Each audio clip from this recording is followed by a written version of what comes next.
noite, boa tarde, bom dia, seja na hora que os senhores estiverem ouvindo isso. E está começando mais um episódio do Entre Sumários Cast. E hoje nós vamos falar sobre algumas editoras que estão sendo possuídas pelo espírito fanfiqueiro na hora de divulgar seus lançamentos. Agora, por favor, roda a vinheta.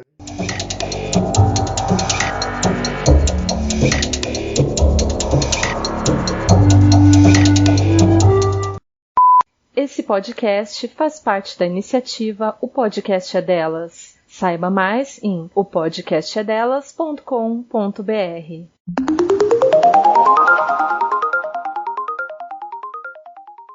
Então, pessoal, vamos começar esse tema. Eu preciso primeiramente explicar a vocês, nossos ouvintes queridos e amados, o significado da expressão tropo, que é um negócio que eu não fiz ainda nesse feed, então fica registrado aqui. Tropos ou tropes em inglês é uma maneira específica de entregar ou apresentar convenções de gênero ou cenas obrigatórias em sua narrativa.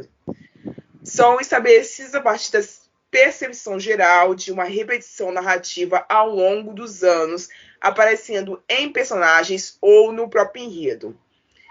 Nós, para conseguirmos gravar essa definição, devemos lembrar que são diferentes de arquétipos, porque arquétipos se referem mais ao papel dos personagens dentro da história, enquanto os tropos são mais relativos à personalidade que eles exercem no decorrer da história. Mas os tropos são sempre associados à cultura pop e às fanfics dentro das descrições e das tags que ficam nas maiorias dos sites, seja você acessando pelo AO3, pelo Wattpad, pelo NIA e entre outros. O tropo corresponde a características um pouco mais neutras. E eu vou te dizer alguns exemplos deles agora. É o Found Family. Você quer explicar como é que funciona, Yasmin? Cara, assim...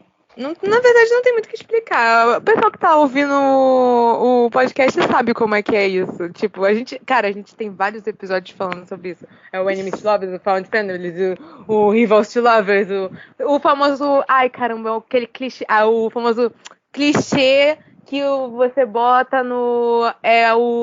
A definição da minha personalidade é que eu leio muito livro de Enemies to Lovers, basicamente, nesse podcast. Então, não tem muito o que explicar.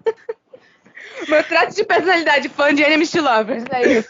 Meu Deus, é uma coitada mesmo, né? Eu sou uma coitada. Anne, você quer que a gente cite o seu? Porque eu acho que vai mudar a situação aqui. Citar o meu? O seu traço de personalidade. Vamos calar a boca. Vamos deixar abaixo. Olha, gente, eu sou uma pessoa que eu vou pro lado um pouquinho mais esquisito. Eu gosto mais de hot. Então vamos deixar abaixo, cara. Eu gosto mais de hot, entendeu? Eu gosto mais de uma vibe meio cowboy. Eu gosto muito de cão e gato, que na verdade é uma definição muito melhor para enemies to love no contexto contemporâneo, mas as pessoas gostam de usar enemies to love no contexto contemporâneo. Não sei por quê. Até porque falar, não, porque eu gosto muito de cão e gato, ninguém vai te chamar de furry. Ninguém vai te chamar. Não, vai não. O quê? Não. O quê? Não, vai não. E essa vai Luísa, a nossa Luísa, a solista, eu até acreditava. É o quê? Mas da Anne, não. Do quê? Não, por causa do... do cão e gato. A Luísa, ela vai ser eternamente a fã de furry É verdade, de Luísa, lobo, não né? sou eu. Não, mas eu também gosto de romance paranormal. Também Enfim, é uma outra negocinho. Matilha ali, ó. Ó, Chifre. soulmate, pô, Mas é soulmate. chifre. Ok. Puta voltando merda, pro não sou Nossa, episódio. Anne, você só tá fortalecendo o caso do furry. Exatamente. Gente, pelo amor de Deus, o que é isso que vocês estão A Anne falando, tá a gente? 2 passinhos de botar a roupinha de furry lá e sair em convenção. 2 passinhos. É por isso que eu pedi pra ela deixar abaixo, mas ela não me ouviu. Enfim, voltando. Agora a gente vai apresentar a vocês a outra Luísa, que não é a sulista, que vai gravar com a gente hoje. Oi, galera, tudo bom? Eu sou Luísa, de Mesquita. Eu tô no segundo ano do doutorado em Relações Internacionais e eu estudo fãs. Então, acho que é por isso que eu estou aqui, né? Para a gente discutir um pouco como essas práticas fãs acabam entrando no contexto de publicação de livros, seja ela tradicional ou não. O meu tropo preferido... A carteirada foi chique, não foi? Foi chique. Eu sou apresentadora junto com a Carla, que é uma amiga minha, do Não Li Nem Lerei podcast, o podcast para leitores que não leem, em que a gente lê os livros e fala extensivamente sobre eles, com vários spoilers, para quem não tem mais tempo, né? Todos somos leitores cansados, destruídos pelo capitalismo. E, enfim, quem quiser, a gente está no Spotify, no Apple Podcasts e no Anchor. Nossa, eu vou ter que E começar. começou de novo uma propaganda comunista nesse podcast. Não tem um dia que não tenha. E tá tudo bem. Não tem uma semana que essa audiência fique em paz. E tá ótimo. Tá ótimo. Vamos lá, gente. O que eu tenho a dizer a vocês? Repetindo, se vocês notaram, mas essa Luísa não é a Luísa que normalmente vem aqui nesse time. Tá? Está em Curitiba nesse momento, provavelmente ajeitando as coisas na mudança dela. Por isso que ela não tá gravando com a gente ultimamente, porque ela passou por vários trâmites de problemas ultimamente. Então a gente chamou outra Luísa para substituir. Para vocês não ficarem em falta. Espero fazer jus à minha xará. Essa Luísa faz um sotaque melhor do que o sotaque da Jade Picon na novela. É mesmo! Nossa, gente, a minha mãe vê essa novela e toda vez que a Jade Picon abre a boca, minha alma sai do meu corpo. Eu tive crise de identidade, me perguntando, gente, eu falo desse jeito? Ok, né? Então vamos lá.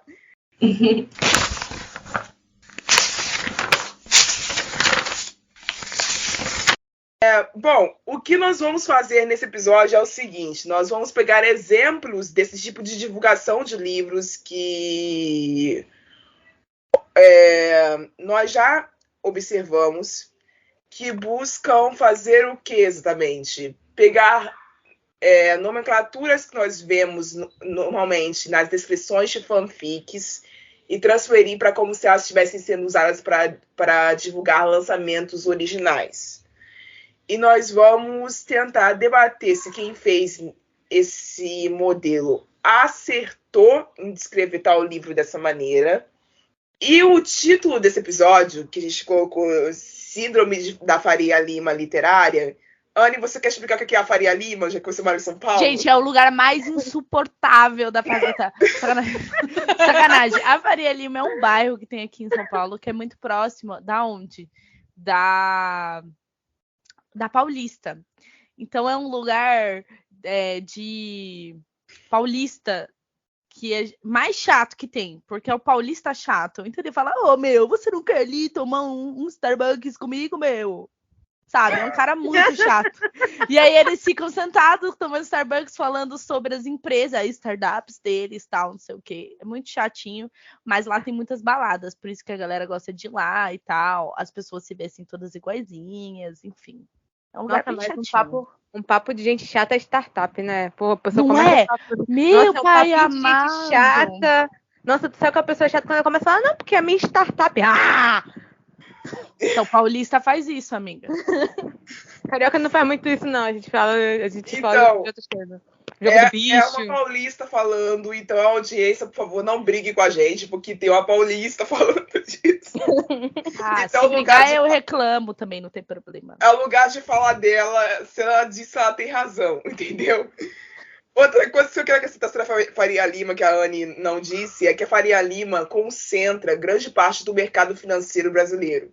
Por isso é startup, gente. E por isso, com essa concentração de gente que trabalha para o mercado financeiro, que trabalha para a Ibovespa, que trabalha para o Dow, que trabalha para a Bolsa de Nova York, etc., eles concentram uma quantidade muito grande de dialetos na língua inglesa. Porque a língua inglesa é a língua do business. A língua é a global language, ok? Então a gente tem essa essa história de que a Faria Lima fala muito com expressões em inglês no meio da frase. Então, se vocês querem ver um exemplo, como acontece aqui em São Paulo, se vocês gostam de assistir alguns programas meio reality show, assim, o Shark Tank Brasil, eles falam iguaizinho Faria Lima. Do nada você tá conversando e aí do nada vem uma palavra em inglês e um disclaimer embaixo sobre o que eles estão falando. Recomendo bastante. Aí vocês vão entender. É basicamente assim que eles falam. Sabe o que é mais engraçado? É que você tá falando assim, não, porque vem uma palavra em inglês e um disclaimer embaixo. Que já é outra expressão em inglês. O avisor. Mas enfim, a gente vai voltar. Eu vou explicar pra vocês o porquê que a gente começou esse episódio agora. Porque eu pulei essa parte. A gente teve essa motivação de fazer esse episódio justamente com a Luísa, porque ela foi um dos posts motivadores que me fez falar assim, não, eu preciso gravar sobre isso. Porque começou lá com um post da Mari, da @antimocinha, que começou aquela reclamação dela de que existia uma espécie de convencimento de que todos os termos que tem que falar em inglês o nome dos tropos. Então você não pode falar bravo e fofinha. Você tem que falar grumpy and sunshine. E uma merda, né? Porque, desculpa te atrapalhar, Rani, mas eu acho o brasileiro meio burro, porque a gente tinha, olha, aí, ó, de novo com o negócio do furry, poderia muito bem utilizar o cachorro caramelo e o gato preto, porque já usam o Golden Retriever. Entendeu? Aí entendeu? Golden Retriever, que a expressão nem é de origem inglesa, totalmente falando sinceramente aqui, é só uma raça de cachorro que... É pra dizer que fulano tem uma personalidade igual de um Golden Retriever. Então, é a mesma coisa. A gente podia usar. Cachorro. Sim, mas poderia... Mas também depende do cachorro caramelo, né? Nem todo cachorro caramelo é animado. Tá, se eu for nessa linha de raciocínio, Yasmin, eu vou na linha de raciocínio do cachorro, eu posso dizer que eu vou escrever um romance entre um Pete e um gato siamês cinza. Nossa, amiga, mas você tá sendo muito específica. Começou no cachorro, então a gente continua no cachorro. Pô, mas aí você me coloca um pincher? Pincher ama alguém? Nossa, e um gato? Que personalização é essa? A personalidade do pincher é hoje tremedeira? Entendeu? Você quer ir por esse lado? Enfim. Não, mas eu digo, poderia ser um Golden Retriever e gato preto, sabe? Porque isso já é mais antigo também. Aí, gente, quando eu vi a primeira vez esse termo, eu fiquei confusa, porque na minha cabeça isso não entrou, não fez sentido. Eu falei, quê? Que é isso? Aí depois me explicaram, a minha amiga... Também não fez sentido pra mim à primeira vista, mas voltando ao assunto. O caso do Friends to Lovers e do Enemies to Lovers, que seria o inverso do outro, vamos dizer assim, né? A gente tem esse conceito de falar em inglês automaticamente, porque a gente já está acostumado a usar esses termos em inglês para filmes, já estamos acostumados a usar esse termo em inglês para séries, por causa dos shippers. E para fanfic isso é 1000 vezes mais comum. E fã vende, como disse a Luísa na thread dela que motivou esse episódio. Fãs gastam dinheiro. Então a gente está trabalhando o conteúdo há quase 3 anos para fãs. A audiência desse podcast é feita de fã. Então, já que o assunto fala de fã e fala de livro, eu não podia ter como esquecer esse assunto e fechar esse ano sem ele. Então, vamos aos livros que a gente reelegeu para falar dentro desse episódio. E o objetivo principal é a gente determinar aqui, ao fim dele, qual tipo de público, qual tipo de fã, esse tipo de divulgação, esse tipo de uso de termo atrai e qual tipo de fã ele afasta. Tá? E eu vou explicar o porquê ele me afasta, mas isso depois. Para início de conversa, uma das fãs, que eu não vou citar nome, descreveu o romance O Inferno de Gabriel como um enemies to lovers, entre aspas, entre o professor e uma aluna. O que já é um tropo também, é um bom tropo, aliás.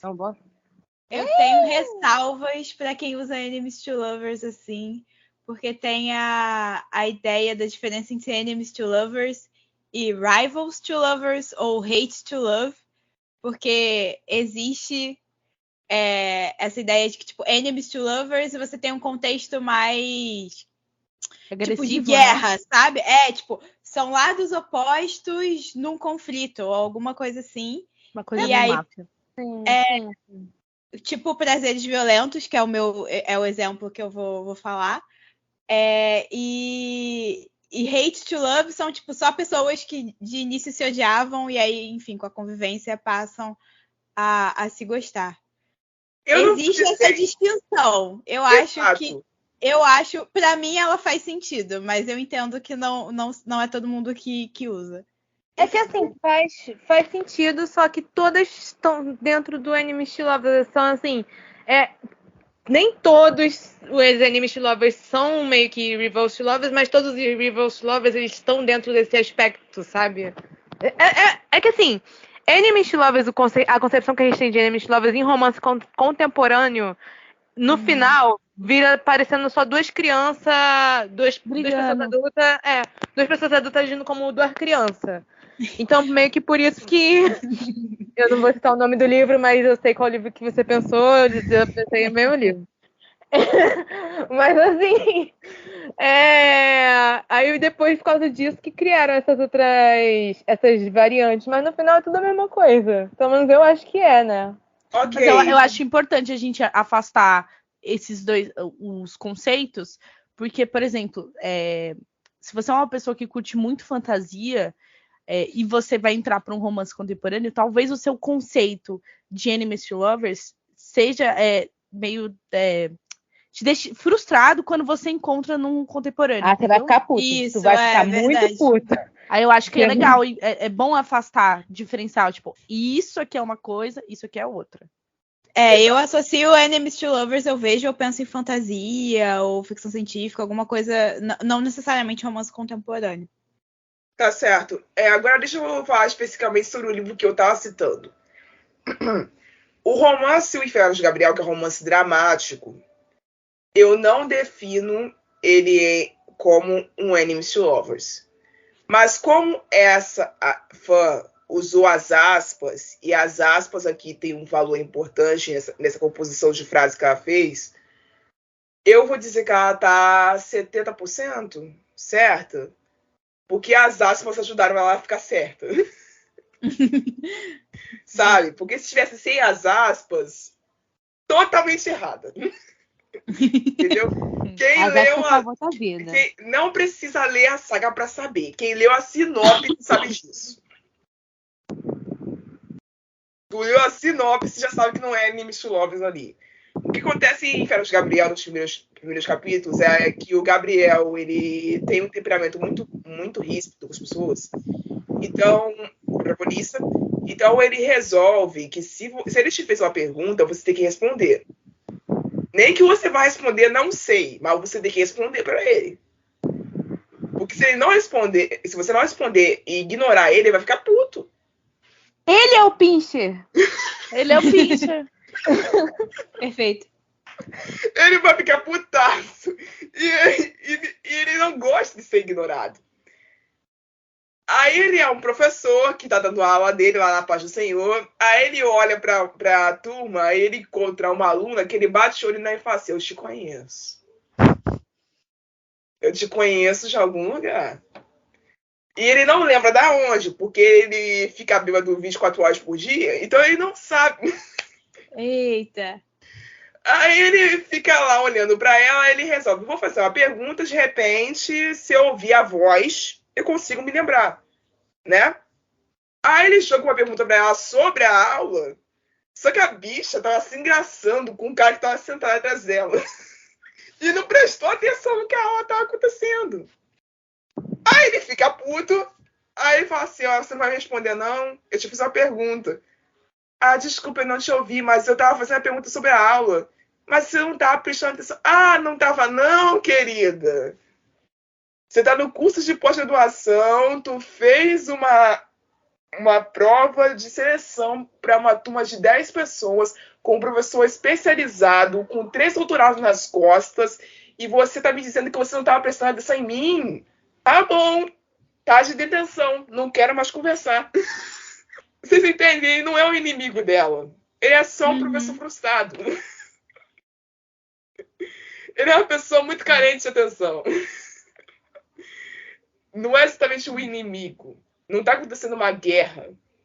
Ele não tinha nem motivo para sentir raiva dela. Ele só estava carente de atenção e queria que alguém respondesse essa atenção dele. Alguém específico. Entende? Então, sim, é um relacionamento entre o professor versus aluna, que é um tropo por si só, que é inserido em vários fanfics, em vários filmes, em vários chips, etc. Mas não é um enemies to lovers. Eu não sei qual seria o termo para classificar isso que eu acabei de descrever em um negocinho pequenininho só. Não consigo pensar em nenhum. Porque a história é muito profunda, a história é muito longa. A razão pela qual eles se enfrentam em um conflito muito intenso, logo nas primeiras partes do livro, as razões, aliás, não é uma razão só, são várias razões, são muito, muito profundas. Então, por conta desse problema, eu não posso resumir esse livro, essa saga, a um negócio só. Vai prejudicar o entendimento que a pessoa para quem eu estou passando a mensagem vai ter sobre o livro no futuro, quando ela quiser abri-lo. Entende? Eu não faria esse tipo de divulgação para esse livro. Não vale a pena o esforço. Ai, nossa, gente, eu sou fanfiqueira há muitos anos e eu vim completamente despreparada para esse episódio, porque eu sei os tropos e tal, curto bastante, mas na hora de procurar eu fiquei assim, nossa, não sei de nada. Enfim, eu gosto de usar um bom exemplo de divulgação de tropos, o mais óbvio possível, que é a hipótese do amor. Eu acho que ele chegou num momento onde, tipo assim, os tropos fizeram com que ele ganhasse uma fama muito grande. Então, tipo, a gente tá falando de um fake dating, sabe? Que delícia. Puta merda, muito bom. Uma vibe meio academy, universidade e tal. A galera já gosta e tal, né? Tem muita gente que é fãzinha das coisas lá da Ellie Kennedy, né? Sei lá, do... Ele é Hazelwood? Não. Aqui é da universidade lá? Esqueci. Ah, tá. A do Off Brancos, é isso que você tá falando? É, Off Branco. Ah, tá. Não conheço, Isso. foi mal. Esqueci o nome. Eu também não da li. mulher. Ellie Kennedy, acho que é Ellie Kennedy. É, acho que é Ellie Kennedy mesmo. Enfim, então eu acho que assim, ele veio num momento aonde o TikTok, por exemplo, impulsou muito, muito, muito, muito, muito a fama que ele teve. Tanto que tá com aquele selo horroroso, né? Do TikTok. E o meu não veio com selo nenhum. Ele tá com selo. E, levando nessa vibe, o novo livro dela, né, que é A Razão do Amor, acabou que ele também veio com isso. Mas eu acho que é Enemies to Lovers? Não, seria Hate to Love, porque a principal... Não, o cara odeia ela. Eu acho que é isso. Eles se odeiam e eles são obrigados a trabalharem juntos.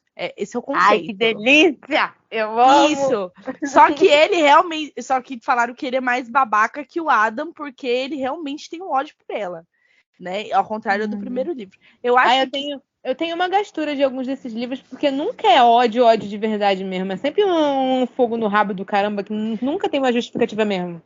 Pode ser. Por exemplo, em A Hipótese do Amor, o pessoal gosta de falar que, tipo, puta, mas a Olive não gosta do Adam e tal, não sei o quê. Só que, na verdade, ela é só uma Maria vai com as outras, sabe? Ele é um professor que todo mundo meio que odeia, que é um babaca, que, inclusive, eu gosto muito desse conceito quando a mocinha é meio babaca, só que nesse livro eu fiquei com raiva, porque ele não é babaca.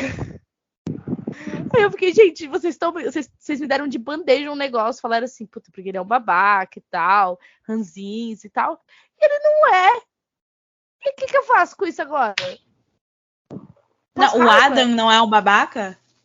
Amiga, eu não achei nada babaca com ele, sinceramente. Nossa, ok.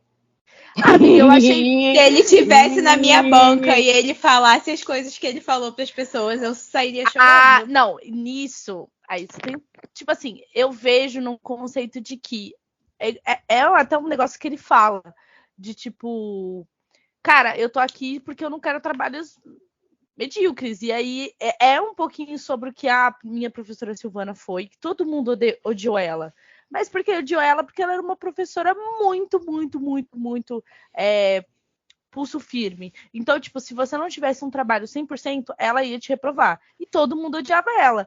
E aí, no meio da sala de aula, mano, ela é uma escrota mesmo, todo mundo odiava. Mas fora dele, e daí? A gente passava, cumprimentava, ela era super gente boa, entendeu? Não sei o quê. Aí eu vejo por esse lado também que a fama de babaca dele era um negócio que me fez ficar, tipo, tá bom. Entendeu? Aí eu já fiquei meio termo, assim. Mas eu gosto. É o que diferencia o Adam do Gabriel, por exemplo, porque o Gabriel tinha essa fama de babaca entre os alunos, no sentido de que ele era um professor extremamente rigoroso e perfeccionista, mas ele era um cara super ultra legal no sentido de com os familiares dele, no sentido de que ele sempre ajudava com dinheiro quando ele precisava, afinal de contas ele era rico. E ele estava sempre ajudando, fazendo caridade, ele era um filantrópico, ele estava sempre ajudando museus a fazer exposições grandes. Então ele era um cara que se envolvia muito com a arte. Então todo mundo que amava a arte, amava o Gabriel por consequência, porque sabiam que ele era um cara extremamente surtado de conhecimento sobre isso. Só que ao mesmo tempo ele era um babacão por ele ser extremamente rigoroso, perfeccionista e um bêbado gigantesco. Porque ele é ruim de cabeça, né? Geralmente artista é ruim de cabeça. Ele é ruim de cabeça e um alcoólatra. Uma coisa não ia sair daí. Cara, artista mas é ruim de cabeça. Uma coisa até interessante dizer, eu acho que a fama, a persistência da fama dele ser babaca era porque tinha umas pessoas, tipo um fulano que acusa a Olive lá, de tipo, nossa, você tá traindo a gente, porque você namora com ele e tal, e ele me reprovou, e bababá, é birra. É tipo assim, birra. E aí o cara não ficou puto porque ele falou mal do trabalho dele e ele ia reprovar. O cara ficou puto porque ele falou mal do trabalho dele, ele ia reprovar e não ia continuar no mesmo ano que a noiva dele. Era só por isso. Eu acho uma indignação válida. Você me desculpa, mas eu acho bem válida. Eu acho válida. Eu acho que, tipo, falando sobre essa questão de professor, eu acho que tem uma... Você pode ser rígido e você pode dar feedback de uma forma que faça com que as pessoas não tenham vontade de chorar. Sim. Que era o problema do Adam. Ele... Que aí, tipo, sim, pode ser questão de construção do personagem. Eu acho que ele aprende muito com a Olive. Eu gosto dele como personagem. De saber... Tipo, sim, aquelas outras pessoas são cientistas e elas têm que ter seu trabalho julgado e avaliado para produzirem boa ciência. Ao mesmo tempo, elas também são pessoas e que têm sentimentos, então você tem que ser delicado ao tratar com elas, entendeu? Para não traumatizar as pessoas. Mas ao mesmo tempo, essa é a questão. Mas ao mesmo tempo, de direito ouvisse esse episódio. Eu queria muito que a minha professora também ouvisse esse episódio. Eu acho uma construção muito bacana que a própria autora faz, porque, gente, o meio acadêmico é podre. Não sei o que vocês estão falando. Sério, de verdade. Sim. É podre. Se você for esperando que tenham professores que realmente chegam em você, que vão ter a gentileza de te explicar o que tá errado e tal, não sei o que, de uma forma não passiva-agressiva ou de fato agressiva, assim, você já vai chorar aí, porque realmente é muito muito punk, é um negócio assim, e eu gosto disso que a autora faz, porque me deixa com a sensação de que é muito real, e de fato deve ser, porque ela também é, né, cientista e tal. Uhum. Entendeu? É porque, assim, esse meio, ele em si, a gente tá falando, todo mundo aqui é de humanas, correto? Ninguém aqui é de biológicas. Então, tipo, o meio de humanas, ele já é bem elitista. Imagina de biológicas. É. Nos Estados Unidos, em que as pessoas se endividam horrores para chegar no ensino superior. Exatamente, cara. Então, tipo assim, Fora o fato de que tá cheio de cercados de negacionistas radicais dentro desse meio também. sim, e tipo, você vai acompanhar. Cara, você vê alguns, por exemplo, já reclamam bastante desse meio de que, assim, os estudiosos eles têm que tentar ser mais acessível para a população, por isso que tá tendo tanto negacionismo agora que tá tendo. E eles não fazem esse esforço. Então, imagina você estar dentro desse meio, cara. E você. Cara, deve ser muito punk. É punk no de humanos, imagina nesse daí. Nossa Senhora. Enfim, Anne, você acha que ela acertou na divulgação usando dessa forma? Eu acho que aí vem um ponto importante. Sabe por que ela fez tudo isso pra crescer tanto com esses tropos? Porque ela é uma escritora de fanfic. A hipótese Sim, do amor era uma fanfic Halo. Halo. Beijos. Sim, ela é escritora de capa. fanfic. Ela Você olhar a pegou o capa- contexto. Tá, pode falar. Nossa, gente, ela pegou o contexto de tudo e falou assim: sucesso. É isso, simplesmente. Aí virou hype, best-seller, não tem jeito. E a capa, você ia falar da capa, né? A capa, simplesmente. E a capa, tipo, o desenho da capa são os atores, a Daisy Ridley e o Adam Driver, que fizeram Sim. a nova E trilogia de Star Wars. eu acho muito engraçado toda vez que eu vejo um tweet falando, nossa, porque seria muito legal o Adam Driver como o Adam de A Hipótese do Amor. E Ou falando que. Bom, Ou falando que ele é muito. Não, ou gente nos comentários desse mesmo tweet falando que ele seria muito feio pra ser o Adam da Hipótese do Amor. Ficou assim, pô. Meia-noite eu te conto o segredo. É, né? meia-noite eu te conto. Enfim, assim, sua vez, pra gente encerrar essa parte. Então. Sua vez, Heloísa, pra gente encerrar essa parte. Tá bom, eu vou me apressar, porque a gente já falou muito na parte da Anne. Eu vou falar pra vocês que eu também fiquei bastante confusa do que eu ia botar. E eu não vi questão de editora, mas questão de fandom, eu vou falar pra vocês de Príncipe Cativo. O pessoal fez bastante isso com o Príncipe Cativo, vocês lembram? O maior hétero baiting da história. Exatamente. Que ódio. Eu tenho uma história. Calma aí que eu vou fechar a porta pra poder falar. Calma aí, rapidinho. Conteúdo sensível. Tá. Então, o que acontece? Príncipe Cativo é o de lei, né, gente? Todo mundo sabe que é um livro mais... Tipo assim, ele é bem focado em guerra, mas todo mundo divulga ele 100% como romance. Correto? Correto. Sim. Então, assim, eu tenho uma história de como que eu fui parar com o Príncipe Cativo. Eu estava num sebo. Eu não sei se eu já contei essa história aqui. Mas assim, eu consegui esse livro num sebo. Um senhorzinho. Eu cheguei com ele e falei assim, esse livro é bom? Ele falou, nossa, é muito bom. Pode pegar que ele é muito bom. Ele que me ofereceu o livro. Eu nunca ouvi falar desse livro. Eu tinha ouvido falar, tipo, que era um Enemies to Lovers em algum livro, mas ninguém se aprofundou. E esse senhorzinho que estava nesse sebo de Nova Iguaçu, que devia ter o quê? Uns 65 anos, por aí. Ele que me recomendou esse livro. Aí eu pergunto pra vocês, será que ele sabe o que ele me recomendou? Certeza que não. O primeiro livro de Príncipe Cativo. Tá aí o questionamento. Eu deixo esse questionamento aí. Mas assim, Príncipe Cativo é dos casos que, assim, as pessoas elas divulgam muito como o Enemies to Lovers. Ele tem realmente esse rolê do Enemies to Lovers e é o Enemies to Lovers hard, do hard mesmo. Que a gente tem o protagonista que ele só matou o irmão do príncipe do outro reino. E aí o príncipe do outro reino, assim, ele vira praticamente escravo dele.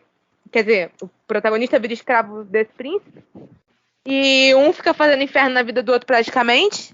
Eu tô falando bem por alto mesmo, tá, gente? Mas assim, quem conhece, conhece. E assim... Migalhas, é isso. Migalhas. E são 3 livros. E eles só ficam juntos, tipo, lá pro terceiro livro, sabe? Romancezinho bonitinho, o terceiro livro. Mas as pessoas divulgam muito o romance do primeiro livro. E não tem romance no primeiro livro. Tem muitos traumas no primeiro livro. E muitos gatilhos também. E muitos gatilhos no primeiro livro. Gente, tem cenas de estupro no primeiro livro. Eu não consegui ler por causa da violência sexual. Então, tipo assim... eu não acho que seja uma boa ideia divulgar. Assim, eu entendo as pessoas falarem muito do casal, sabe? Eu tenho eu sigo um artista que fica fazendo muitas artes, tipo, bonitinhas do Damian e do Laurent, que é realmente muito fofa.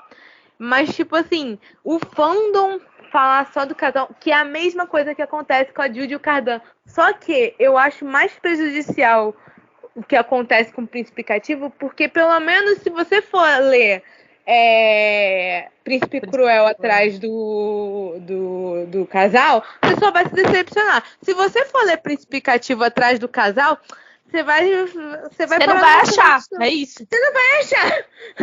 Você vai achar uma cena de estupro. Então, assim... Péssimo, gente. Nossa. Oi? Te cortou, É repete muito que isso. Cara, é muito... assim, é muito ruim.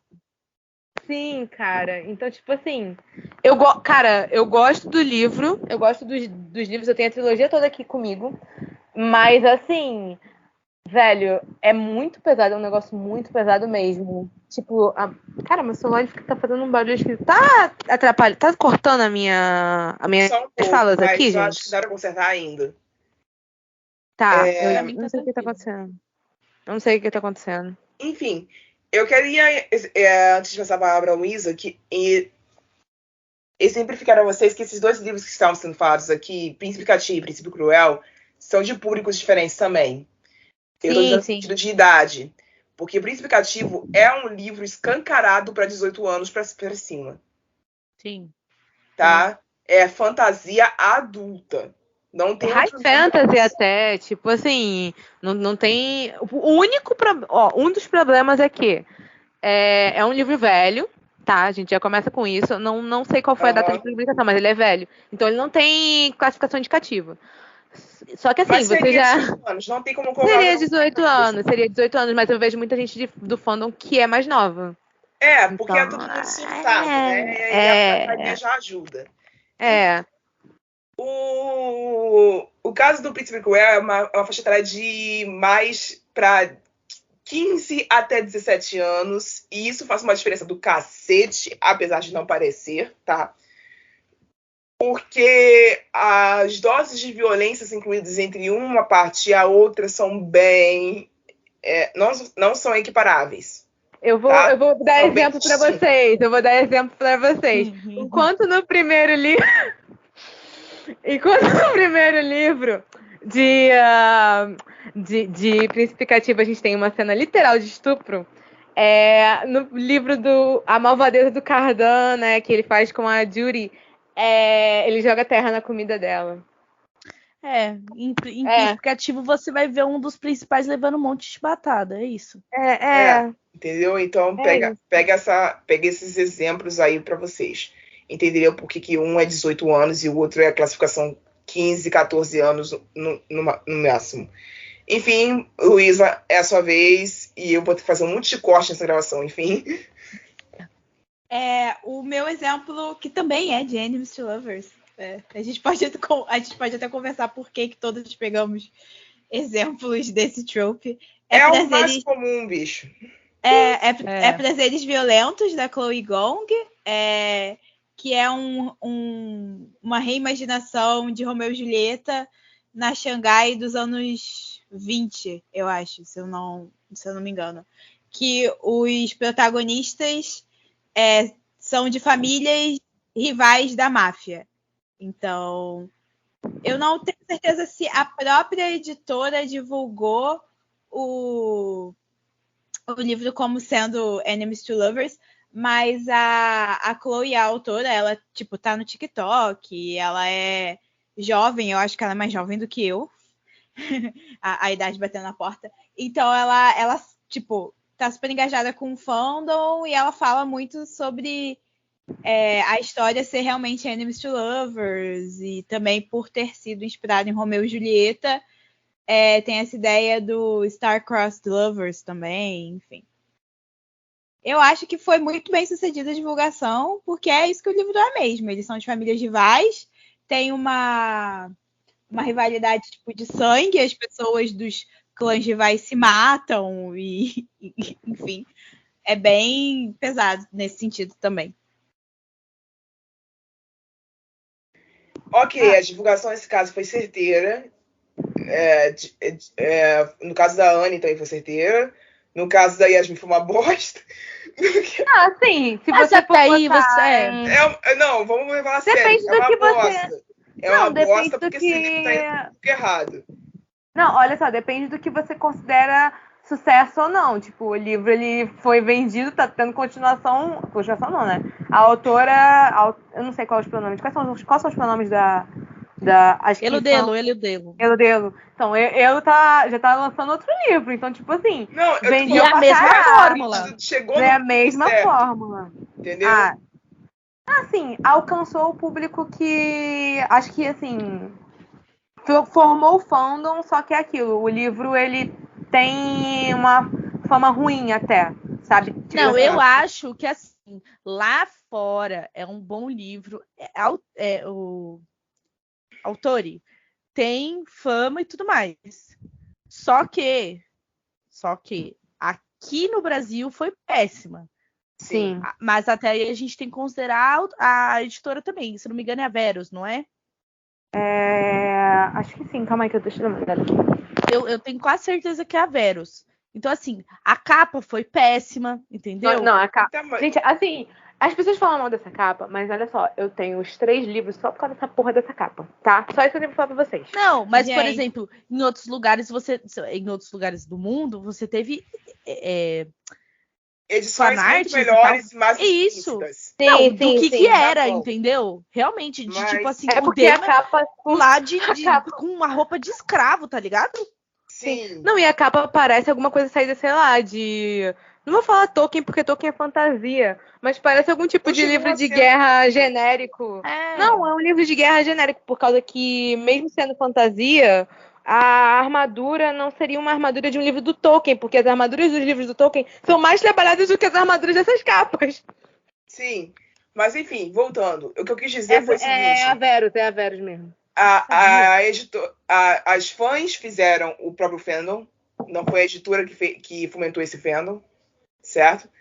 Certo. E no meu caso, a editora, que era Arqueiro na época, hoje em dia não é mais, porque o Silvain Reinhard, por enquanto, está sem editora no Brasil. Porque a Arqueiro desistiu dele. Já formou o seu fandom através da saga Infernus Gabriel lá para 2014, ou um pouco antes disso, e já veio com força até aqui, e agora está ganhando mais força ainda graças aos filmes que são produzidos pela Passionflix. Mas a força que ele está ganhando dos filmes, ele está ganhando lá fora, não está ganhando na América Latina. Porque a força dele na América Latina já estava feita com os livros e não foi alimentada pelos filmes, porque os filmes estão tendo o trabalho de chegar nos fãs que são na América Latina.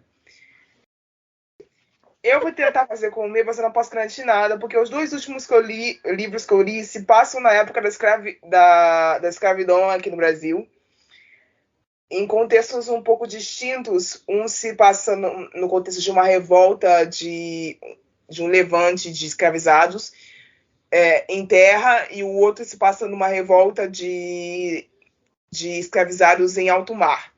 Então a gente tem essas 2 diferenças que tornam os livros bastante distintos. Ambos são protagonizados por uma mulher negra jovem que foi arrancada de sua terra por brancos que trouxeram ela para essas terras, ou pelo menos tentaram. No segundo livro, o último que eu li, eles não conseguiram. E no primeiro eles conseguiram, mas depois foram frustrados. Ambos têm finais questionáveis, porque assim, eu não sei se eu posso chamá-los de felizes. E eu tô falando de Aida, um conto de liberdade, e de A Morte de Daomé. São os livros da Mariana Ribeiro e da Carol Camargo. Como que eu vou descrever o livro da Carol Camargo? Ai, Jesus. Difícil, viu? É difícil, cara. É a história de uma sereia. Olha o spoiler do caralho que eu tô dando. Meu Deus do céu. Deu o final do livro. É Amiga, a história de... Não era tem pra você como falar fazer. o trope, não tem como você falar o trope. Entendeu? É a Você história não de fala uma que era uma sereia. sereia. É a Poderia história de falar, uma sei sereia lá. que afunda o navio. Você não precisava falar, mas isso... Tá? Nossa, eu pensei em Animais Fantásticos. Animais Nossa. Fantásticos. O navio era o Titanic. Era o Titanic 2. Enfim. Não tem nenhum plot que eu possa associar a romance, não tem Rivals to Lovers nessa história, não tem Enemies to Lovers, não tem Friends to Lovers nessa história, não tem nenhum dos três. Fora Não, que a maioria dos tropes que a gente tem de famoso é tudo relacionado a relacionamento, né? Nunca exato, É. nessa história não tem nenhum. Então eu posso voltar em Aida ao Conto de Liberdade, falar que a Aida e o Vicente, que são a única possibilidade de casal ali, seriam... Vocês têm algum termo para o casal que não fica junto, que eles sonham em ficar junto, mas não ficam? Seria Mutual um romance- Pining. Isso. Olha, ela fala inglês mesmo. Eu falei, uma coisa platônica ali, né? Então, Um casamento não é platônico. necessariamente platônico. Eles não ficam juntos por circunstâncias alheias. A Luísa tá certa. É esse termo aí que descreve esse casal, mas é só isso. Mas isso acontece por quê? Porque eu, como leitora de terror, horror, suspense, ficção científica e ficção histórica, que foi esses dois últimos livros, eu sou uma mulher que lê livros que não estão em grande estágio de popularização para que as editoras invistam em fazer divulgações nesse nível de fandom. Entende? Porque ninguém vai descrever um terror com esses termos. Você vai descrever o terror. Ninguém vai, entendeu? Tá, vamos descrever, sei lá, A Hora do Pesadelo como um anime to lover. Deixa eu te falar. Caramba. Ninguém vai descrever Kuro como um falso de Vai ser um Dark tênis Romance, cachorro. certeza. Aí, ó, foi falar de cu com o cachorro falando de romance. Um furry de novo, episódio de furry isso aqui. Entendeu? Ninguém vai fazer isso. Ninguém vai fazer isso com Kuro. Então, no meu campo, no meu nicho literário, esse tipo de divulgação não existe. Qual seria o trope de A Órfã? Puta que pariu. Nossa, Daddy Issues, gente. Daddy Issues. Mommy não. issues. Não, é a faz Age sentido. Gap, Age Gap, Age Gap. Age Meu gay, Deus, mommy issues, enfim. É porque esse conceito de fanfic é muito relacionado com romance romântico.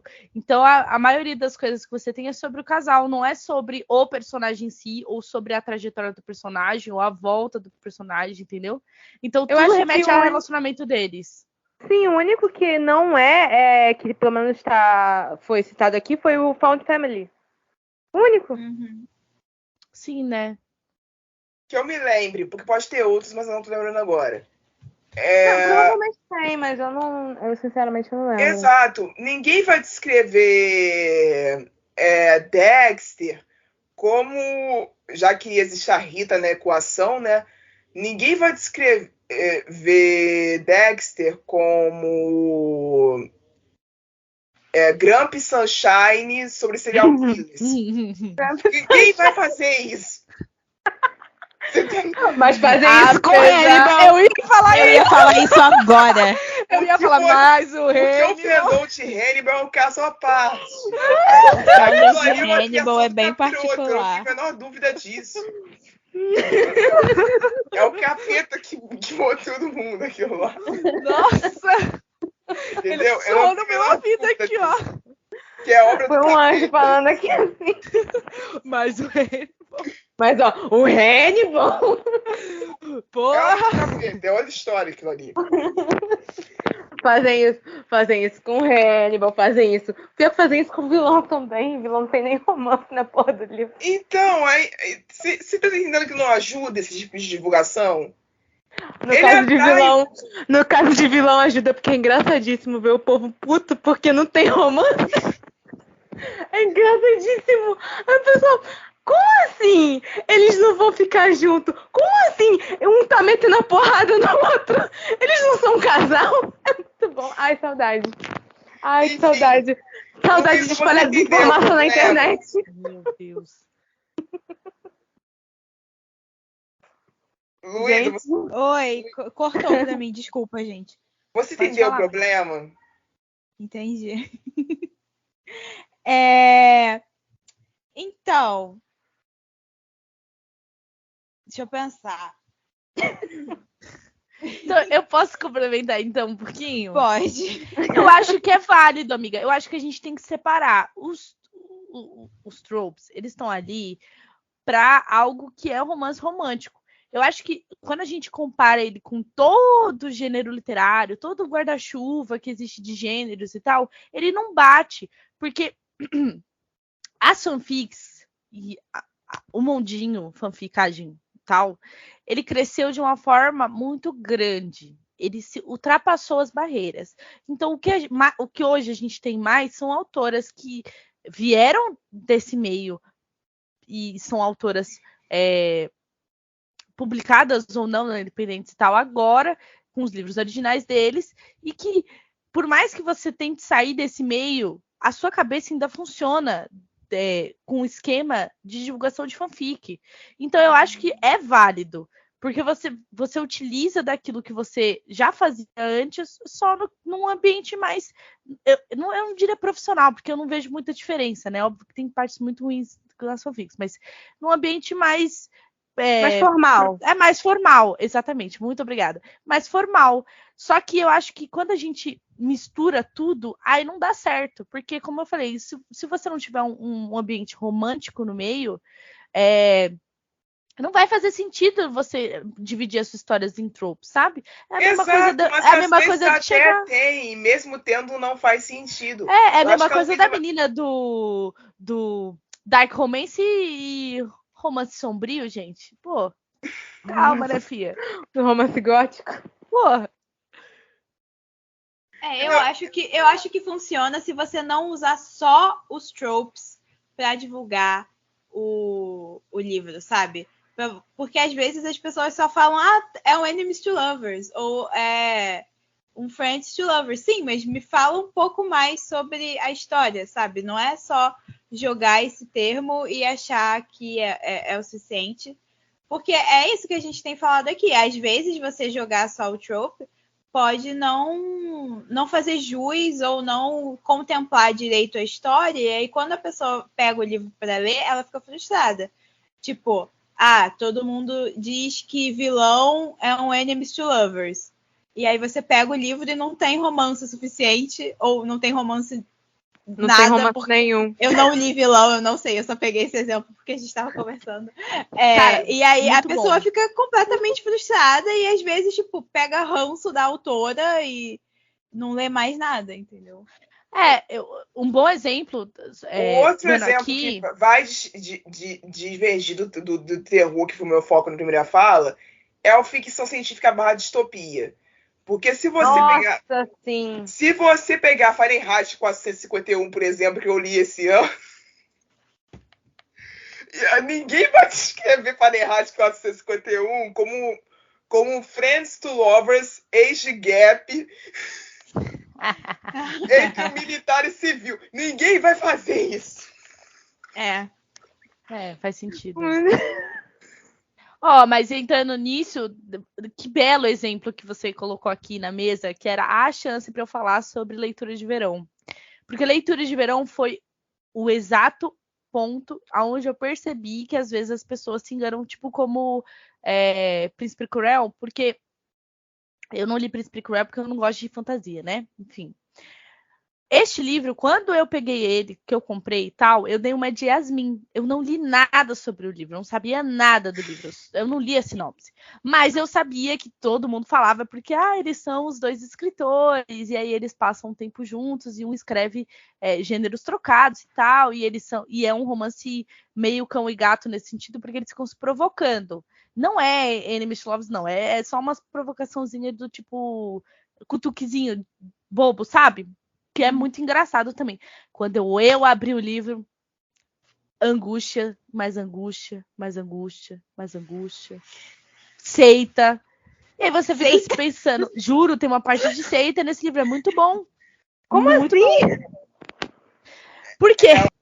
Amiga, o livro é só angst. E é um dos gêneros que eu mais gosto. E, tipo, em ler fanfic e tal, não sei o quê. Eu amo ler angústia. Então, o que acontece? Quando eu peguei o livro, eu me apaixonei. Só que as pessoas, quando vão com esse tipo de propaganda, elas entram e acham a January um cocô de chata. Porque realmente ela fica se remoendo, porque ela tá passando por um processo de luto, ela fica se remoendo nesse processo e o menino entra na jogada. E eles já se conhecem da faculdade, ela meio que tinha um rancinho dele e tal. E aí, do nada, eles começam a escrever o livro um do outro, porque acaba sendo uma piadinha entre eles. Eles falam, vamos escrever trocados? Vamos escrever trocados. Só que aí você percebe o que era a história do menino. Ele estava escrevendo sobre uma seita, então eles vão atrás de uma seita que rolou em tal lugar e tal. Eles vão fazendo entrevistas. E, cara, é incrível. É um livro muito bom. E os tropes simplesmente não falam sobre isso. Gente, e a capa parece fofinha. É extremamente fofinha. Tipo... Sim, eu achava que era uma comédia romântica. Não é uma comédia romântica. E aí tem seitas. Ok. Sim, não é comédia. É um romance contemporâneo, tá ligado? Deixa eu abrir meu estudo aqui rapidinho. Fala muito sobre crescimento pessoal, fala sobre luto, sabe? Fala sobre a gente não entender relacionamentos, porque o relacionamento dos pais dela e tudo mais.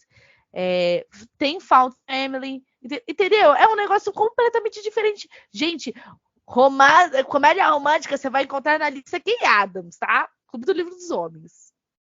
A Emily gente, não. Eu tô chocada. Apesar dela ser boa, ela é boa com umas piadinhas e tal, não sei o quê. É um negócio complicado, bicho. É igual o pessoal que vai ler Daisy Jones agora, por causa que a série tá vindo, né, em março. Uhum. E o pessoal que no passado recente foi ler Daisy Jones por causa de romance. E se lascou. Porque os dois personagens principais são cocô. Nossa. Exato, não, inclusive, é igual a Evelyn Hugo. Igual, vai ser a mesma coisa que a Evelyn Hugo. Estou falando aqui, eu já estou falando isso aqui, ó, que dia é hoje? Dia 8 de dezembro, vai ser a mesma merda que a Evelyn Hugo. Ficar o povo reclamando por causa disso. Não, porque, não, porque parece uma coisa é outra, pipipopopó. Enfim.